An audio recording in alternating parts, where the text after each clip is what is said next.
বিসমিল্লাহির রহমানির রহিম।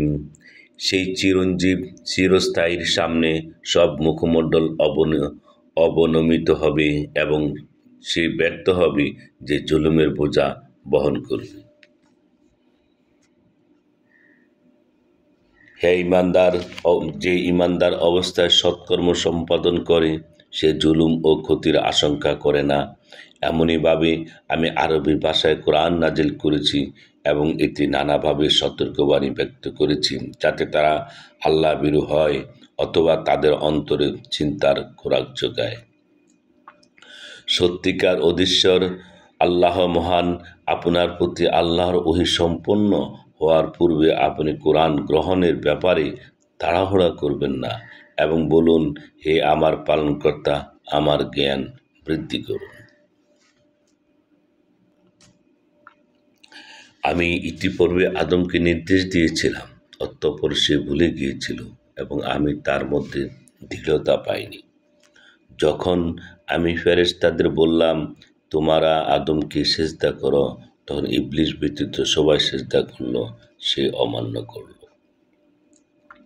অতঃপর আমি বললাম, হে আদম, এ তোমার ও তোমার স্ত্রীর শত্রু, সুতরাং সে যেন বের করে না দেয় তোমাদের জান্নাত থেকে, তাহলে তোমরা কষ্টে পতিত হবে। তোমাকে এই দেয়া হলো যে তুমি এতে ক্ষুধার্ত হবে না এবং প্রশ্রয়হীন হবে না এবং তোমার পিপাসাও হবে না এবং রৌদ্রও কষ্ট পাবে না। অতএব শয়তান তাকে কুমন্ত্রণা দিল, বলল, হে আদম, আমি কি তোমাকে বলে দিব অনন্তকাল জীবিত থাকার বৃক্ষের কথা এবং অবিনশ্বর রাজত্বের কথা? অতঃপর তারা উভয়ে এর ফল ভক্ষণ করল। তখন তাদের সামনে তাদের লজ্জাস্থান খুলে গেল এবং তারা জান্নাতের বৃক্ষপাত্র দ্বারা নিজেদেরকে আবৃত করতে শুরু করল। আদম তার পালনকর্তার অবাধ্যতা করল, ফলে সে পথভ্রষ্ট হয়ে গেল। এরপর তার পালনকর্তা তাকে মনোযোগী করল, তার প্রতি মনোযোগী হলেন এবং তাকে সুপথে আনয়ন করলেন। তিনি বললেন, তোমরা উভয়ই এখান থেকে একসঙ্গে নেমে যাও, তোমরা একে অপরের শত্রু হবে। এরপর যদি আমার পক্ষ থেকে তোমাদের কাছে হেদায়েত আসে, তখন সে যে আমার বর্ণিত পথ অনুসরণ করবে সে পথভ্রষ্ট হবে না এবং কষ্টে পতিত হবে না, এবং যে আমার স্মরণ থেকে মুখ ফিরিয়ে নেবে তার জীবিকা সংকীর্ণ হবে এবং আমি তাকে কিয়ামতের দিন অন্ধ অবস্থায় উত্থিত করব। সে বলবে, হে আমার পালনকর্তা, আমাকে কেন অন্ধ অবস্থায় উত্থিত করলেন? আমি তো চক্ষুমান ছিলাম।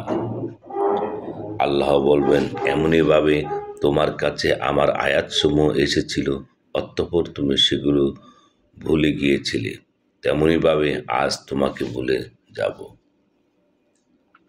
এমনিভাবে আমি তাকে প্রতিফল দেব যে সীমা লঙ্ঘন করে এবং পালনকর্তার কথা বিশ্বাস স্থাপন না করে, তার পরকালের শাস্তি কঠোরতর এবং অনেক স্থায়ী। আমি এদের পূর্বে অনেক সম্প্রদায়কে ধ্বংস করেছি, যাদের বাসভূমিতে এরা বিচরণ করে। এটা কি এদেরকে সৎপথ প্রদর্শন করল না? নিশ্চয়ই এতে বুদ্ধিমানদের জন্য নিদর্শনাবলী রয়েছে। আপনার পালনকর্তার পক্ষ থেকে পূর্ব সিদ্ধান্ত এবং একটি কাল নির্দিষ্ট না থাকলে শাস্তি অবিসম্ভাবী হয়ে যেত। সুতরাং এরা যা বলে সে বিষয়ে ধৈর্য ধারণ করুন এবং আপনার পালনকর্তার প্রশংসা, পবিত্রতা ও মহিমা ঘোষণা করুন। সূর্যোদয়ের পূর্বে, সূর্যাস্তের পূর্বে এবং পবিত্রতা ও মহিমা ঘোষণা করুন রাত্রি কিছু অংশ ও দিবাভাগে, সম্ভবত তাতে আপনি সন্তুষ্ট হবেন। আমি এদের বিভিন্ন প্রকার লোককে পরীক্ষা করার জন্য পার্থিব জীবনের সৌন্দর্য স্বরূপ ভোগ বিলাসের যে উপকরণ দিয়েছি, আপনি সেই সব বস্তুর প্রতি দৃষ্টি নিক্ষেপ করবেন না। আপনার পালনকর্তার দেয়া রিজিক উৎকৃষ্ট এবং অধিক স্থায়ী। আপনি আপনার পরিবারের লোকদেরকে নামাজের আদেশ দিন এবং নিজেও এর উপর অবিচল থাকুন। আপনি আপনার কাছে আমি আপনার কাছে কোনো রিজিক চাই না, আমি আপনাকে রিজিক দিই এবং আল্লাহ ভীরুতার পরিণাম শুভ।